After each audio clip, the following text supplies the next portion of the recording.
Kembali lagi di Cahaya Hati Indonesia Ramadan. Masya Allah, ini subtema kita nih, Masya Allah ya.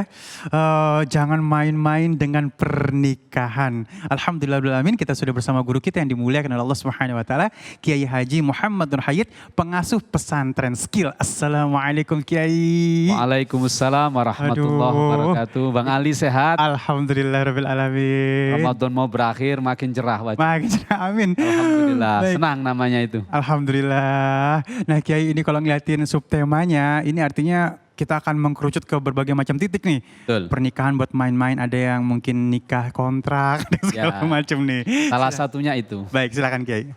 Baik. Assalamualaikum warahmatullahi wabarakatuh. Waalaikumsalam warahmatullahi wabarakatuh. Alhamdulillahi rabbil alamin. Alhamdulillahilladzi ja'alan nikah ibadah wa ja'alan nikah misaqan ghalidha wa ja'alan nikah mitsaqan ghalidha wa ja'alan nikah barakatan fi hayatina. Ashhadu an la ilaha illallah wa ashhadu anna Muhammadan abduhu wa rasuluh. Allahumma salli wa sallim wa karrim wa azim wa majid ala sayyidina Muhammadin wa ala alihi wa ashabihi wa man ittaba'al huda ila yaumiddin, amma ba'du. Yang saya muliakan para pemirsa Cahaya Hati Indonesia iNews TV yang dirahmati Allah, hadirin hadirat Bapak Ibu sekalian yang dimuliakan Allah Subhanahu wa taala. Alhamdulillah, tidak terasa 10 hari lagi kita akan ditinggal oleh Ramadan. Maka mari kita tingkatkan iman dan ketakwaan kita kepada Allah Subhanahu wa taala. Semoga dengan komitmen meningkatkan iman dan takwa, kita akan semakin dimudahkan untuk menggapai rahmat dan ampunan Allah Subhanahu wa taala. Bagaimana cara meningkatkan iman dan takwa yang paling sederhana? Muliakanlah keluargamu. Karena dalam keluargamu itu ada sumber ibadah yang berlimpah. Dalam keluargamu itu ada pahala yang tidak pernah habis untuk kita capai. Dalam keluargamu ada kemuliaan yang dijanjikan oleh Allah Subhanahu wa taala. Saudaraku kaum muslimin yang dirahmati Allah, dalam surat An-Nisa ayat 21 kita diingatkan oleh Allah Subhanahu wa taala tentang tujuan pernikahan. Maka kalau kita sudah ngerti bahwa tujuan pernikahan itu sangat dahsyat, sangat luar biasa, jangan pernah bermain-main dengan pernikahan. Sebab bermain-main dengan pernikahan tidak hanya akan mendatangkan murka dan amarah Allah Subhanahu wa taala, tetapi bermain-main dengan pernikahan juga akan mendatangkan kesengsaraan di atas muka bumi ini. Apa yang disampaikan oleh Allah dalam surat An-Nisa ayat 21? Ini ayatnya panjang, saya putus di bagian yang terakhir, yaitu tentang betapa pernikahan itu adalah perjanjian agung. Pernikahan adalah perjanjian yang kokoh antara dua umat manusia, antara dua hamba Allah. Yang dipertaruhkan adalah nama Allah Subhanahu wa taala. Yang dipertaruhkan adalah kesucian Sang Khalik, Sang Pencipta. Wa akhadna minkum mitsaqan ghalidha. Demikian ditegaskan di akhir surat An-Nisa ayat 21. Apa artinya? Kami telah menjadikan pernikahan di antara dua hamba Allah itu sebagai ikatan yang kokoh, perjanjian yang suci dan perjanjian yang agung. Oleh karena itu siapa yang bermain-main dengan pernikahan berarti dia telah mencederai perjanjian yang kokoh atas nama Allah Subhanahu wa taala. Na'udzubillahi min dzalik. Maka hati-hati. Dalam satu riwayat hadis yang sahih dalam kitab Sahih Bukhari disebutkan, Syaitan yang dipimpin oleh iblis laknatullah alaih memiliki kerajaan yang sangat luas yang tempatnya ada di samudra. Ada yang mengatakan samudra Atlantik, ada yang mengatakan segitiga Bermuda. Wallahu a'lam, tidak ada yang tahu hanya Allah. Intinya kerajaan iblis dan setan itu ada di samudra. Apa yang terjadi dalam perputaran kerajaan iblis dan syaitan itu diriwayatkan di situ cerita yang panjang bahwa setiap pasukan iblis, setiap pasukan syaitan yang setelah bertugas menjerumuskan umat manusia, menjerumuskan hamba Allah, menjerumuskan umatnya Rasulullah SAW, mereka kembali kepada kerajaannya, melapor kepada rajanya, Raja Iblis laknatullah alaih, bahwa saya sudah mempengaruhi si fulan hamba Allah ini untuk membunuh. Apa kata Raja Iblis? Bagus, lanjutkan. Yang lain dia bercerita sudah menjerumuskan dengan memberikan makanan-makanan yang haram kepada hamba Allah. Melalui ribakah, mencurikah, korupsikah. Bagus, lanjutkan. Ini komentar Raja Iblis, hanya sekedar bagus, lanjutkan. Tetapi ketika datang segerombolan setan yang mengganggu keluarga yang sakinah, yang mengganggu keluarga yang bahagia, lalu dari keluarga yang sakinah mawaddah warahmah yang dibangun atas asas pernikahan sebagai mitsaqan ghalidha, apa yang disampaikan oleh Raja Iblis?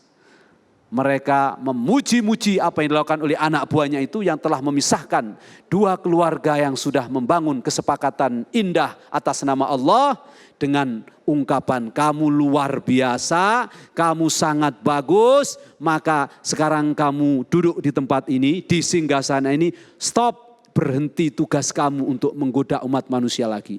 Kamu dapat diskon, tidak perlu kerja. Kenapa? Karena dengan menggoda dua pasangan yang diridhoi oleh Allah atas dasar pernikahan, sejatinya ia telah menghancurkan tatanan kehidupan yang diridhoi oleh Allah Subhanahu wa taala. Betapa tidak? Karena dengan dua orang yang sudah menikah atas nama Allah, menggunakan kemuliaan Allah, lalu kemudian digoda oleh setan, digoda oleh iblis, lalu dia menjadi bercerai.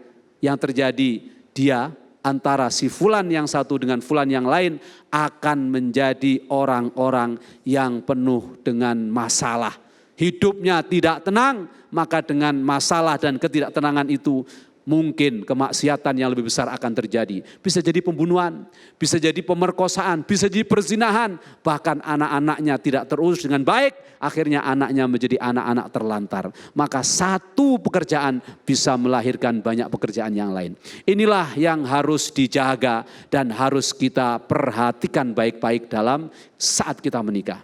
Maka hadirin para pemirsa iNews yang dirahmati Allah Subhanahu wa taala, karena pernikahan adalah mitsaqan ghalidha, ada 3 ayat yang berbicara tentang mitsaqan ghalidha. 1, perjanjian antara Allah dengan Rasul yang dipilih menjadi ulul azmi dalam surat Al-Ahzab menunjukkan bahwa kata ini sangat serius digunakan oleh Allah dalam Al-Quran. Yang kedua, kata mitsaqan ghalidha digunakan ketika Allah berjanji dengan Bani Israel sampai harus mengangkat bukit Tursina.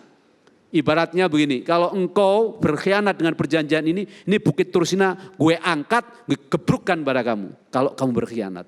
Dan kata ketiga, mitsaqan ghalidha adalah digunakan ketika menjelaskan tentang sucinya pernikahan. Maka hati-hati ya, dalam pernikahan itu barokah, karena Rasulullah SAW bersabda, sesungguhnya di dalam pernikahan itu ada keberkahan. Fa inna fit tazwij barakah. Sesungguhnya dalam pernikahan itu ada keberkahan. Fa innal waladu rahmah. Sesungguhnya anak yang dihasilkan dari pernikahan itu adalah rahmat Allah. Fa akrimu auladakum. Maka muliakanlah anak-anakmu. Memuliakan anak-anak adalah bagian dari mengikat kita dari kesempurnaan kita menikah. Orang kalau punya anak biasanya menikahnya tidak mudah digoda oleh syaitan. Ya. Pernikahan yang bermain-main, pernikahan yang mudah dihancurkan oleh setan karena tidak dilandaskan oleh ibadah kepada Allah Subhanahu wa taala. Maka dasar agar pernikahan kita tidak menjadi dimain-mainkan oleh setan dan menjadi pernikahan yang main-main, seperti contohnya nikah mut'ah misalnya ya, hanya untuk memperturutkan nafsu, akhirnya dia memilih yang dia kehendaki karena syahwat yang menghantarkan dia untuk melakukan hal terlaknat tersebut. Memang ada bagian kelompok yang membolehkan itu, tetapi ahlu sunnah wal jamaah tegas semuanya mengharamkan nikah mut'ah. Oleh karena itu ahlu sunnah wal jamaah menegaskan nikah mut'ah bagian dari pernikahan yang main-main. Yang kedua, Pernikahan yang main-main tidak hanya mencederai ikatan suci antara seorang hamba dengan Allah Subhanahu wa taala, tetapi juga mencederai tuntunan agama, tuntunan syariatnya Allah Subhanahu wa taala. Dalam satu cerita yang panjang disebutkan bahwa ketika seseorang itu menikah, sesungguhnya penduduk langit bergemuruh. Kenapa mereka bergemuruh? Para malaikat satu sisi senang dan bersyukur karena ada hamba Allah, umatnya Rasulullah SAW yang mengikuti sunnahnya Rasul. Artinya dia beribadah. Artinya dia menjauhkan diri dari kemaksiatan dan zina. Senang diucapkan selamat. Tetapi sisi lain malaikat setelah mengucapkan selamat bergemuruh dengan gemuruh tahapan kedua, yaitu mereka bingung. Mereka juga pusing.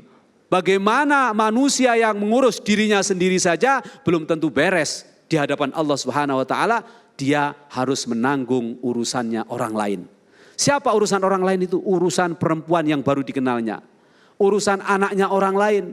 Itulah yang disebut dengan mitsaqan ghalidha. Dalam tafsir Ibnu Katsir disebutkan kenapa mitsaqan ghalidha digunakan sebagai terminologi untuk menyebut ikatan suci pernikahan antara dua hamba.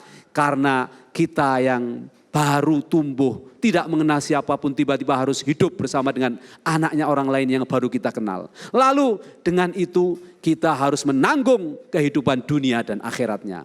Makanya kalau kita sudah menikah, jaga baik-baik. Jangan hanya karena sepele, persoalan minuman, persoalan sambel, persoalan cucian yang tidak bersih menjadikan kita menjadi rusak dan hancur gara-gara kita tidak bisa menjaga mitsaqan ghalidha. Jangan kau ikuti godaan setan, karena setan itu paling senang kalau memisahkan antara dua orang beriman yang menikah karena ibadah kepada Allah Subhanahu wa taala.